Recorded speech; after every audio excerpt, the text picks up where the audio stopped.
So hello everyone, welcome back to another video. তো কথা হলো কিছু লেটেস্ট আপডেটস নিয়ে। তো আমরা সকলেই জানি যে পৃথ্বীরাজ সুকুমারন একটা সিনেমা বানাচ্ছে, যার পরিচালক তিনি করছেন, এবং এই ছবিটার মুখ্য চরিত্রে মোহনলাল আছে। তো মোহনলালের এই ছবিতে মামুট্টির একটা ক্যামিও থাকতে চলেছে, এবং এদের তিনজন একসাথে যদি কোনো ছবিতে থাকতে পারে তো সেটা একটা বিশাল বড় একটা ছবি হয়েই দাঁড়াবে। এর পরবর্তী যে আপডেটটা নিয়ে কথা হলো সেটা হচ্ছে যে কামাল হাসান এবং মানিরত্নমের আপকামিং ছবি থাগ লাইফ, এই ছবির কিন্তু শুটিং শেষ হয়েছে। দেখার যে ছবিটা কত তাড়াতাড়ি আসে। এর পরবর্তী যদি আপডেট নিয়ে কথা বলি তো পুষ্পা 2 এর প্রমোশন কিন্তু দশেরার টাইম থেকে স্টার্ট হয়ে যাবে, এবং ছবি মুক্তি পেতে দশেরা থেকে আর 2 মাস মতো বাকি থাকবে। এবং এই ছবিটা অক্টোবরের শুরুর দিকে এই ছবির কিন্তু সমস্ত কিছু শুটিং কিন্তু কমপ্লিট হয়ে যাবে।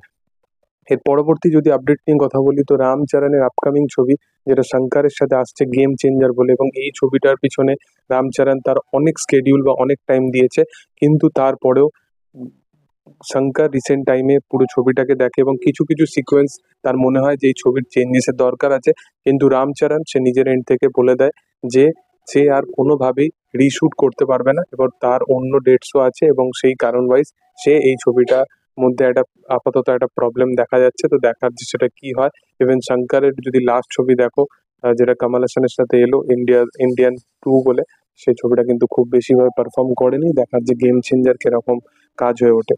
এর পরবর্তী যদি আপডেট নিয়ে কথা বলি তো সিঙ্ঘম 3-তে আরেকজনের নাম শোনা যাচ্ছে, সেটা হচ্ছে ইন্সপেক্টর দয়া, যাকে আমরা সিআইডি থেকে দেখেছি, এবং সিঙ্ঘম এগেইনেও আমরা দেখেছিলাম তাকে।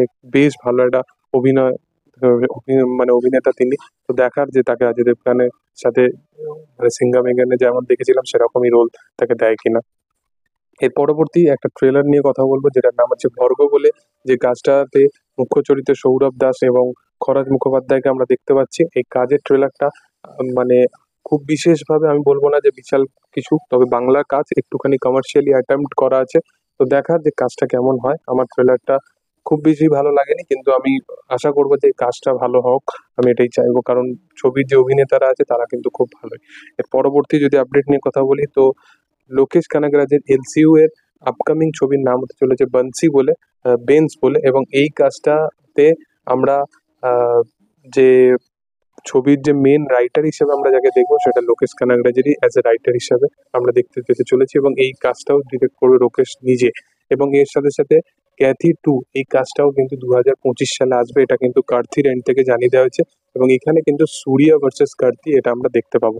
এর পরবর্তী যে কিছুদিন আগেই ঘটে যাওয়া ছবি বড়ে মিয়াঁ ছোটে মিয়াঁ, এই ছবিটার ঘটে যাওয়ার পর আলী আব্বাস জাফরের তরফ থেকে একটা ক্লেম আসে বাসু বাগনানির এগেনস্টে, যে সে তাকে 7.5 কোটি টাকার যে তার ফিস ছিল সেটা এখনো দেয়নি। তো বাসু বাগনানি এটা রিপ্লাইয়ে এটা বলেন যে এই ছবির যখন দুবাইয়ে কিছু ওই রেতের মধ্যে যে পোর্শনগুলো শুট ছিল, সেখানে বাজেট বেশি দেখিয়ে তার কাছ থেকে নাকি টাকা নিয়ে নেওয়া হয়, সেই টাকার ঠিকঠাক হিসাব দেওয়া হয় না।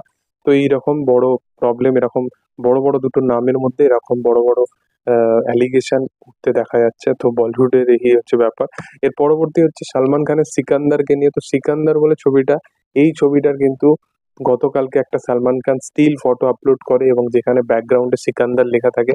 তো সালমান খানের তরফ থেকে একটা তাদের ফ্যানেদের পক্ষে এটা একটা গিফট বলতে পারো, কারণ অবশ্যই তারা চাইছিল যে সিকান্দারের কিছু একটা পোস্ট আসুক, এবং কালকে সারপ্রাইজ একটা পোস্ট আছে যেখানে সালমান খান ওয়ার্কআউট করছে এবং পিছনে সিকান্দার লেখা আছে। এর সাথে সাথে টেক্কারও এরকম 2-3টে স্টিল ফটো গতকালকে ছাড়া হয়, যার মধ্যে একটা পোস্টার তোমাদেরকে আমি মেনশন করিয়ে দেবো, যে পোস্টারটা দেখতে বেশ ভালো লাগছে। যাই হোক, তোমাদের কি বক্তব্য এই আপডেট নিয়ে অবশ্যই কমেন্ট সেকশনে জানাতে পারো। কোন কাজটা নিয়ে বেশি এক্সাইটেড অবশ্যই কমেন্ট সেকশনে জানিও। ভিডিও যদি ভালো লেগে থাকে অবশ্যই লাইক শেয়ার সাবস্ক্রাইব করে দিও। Thank you all.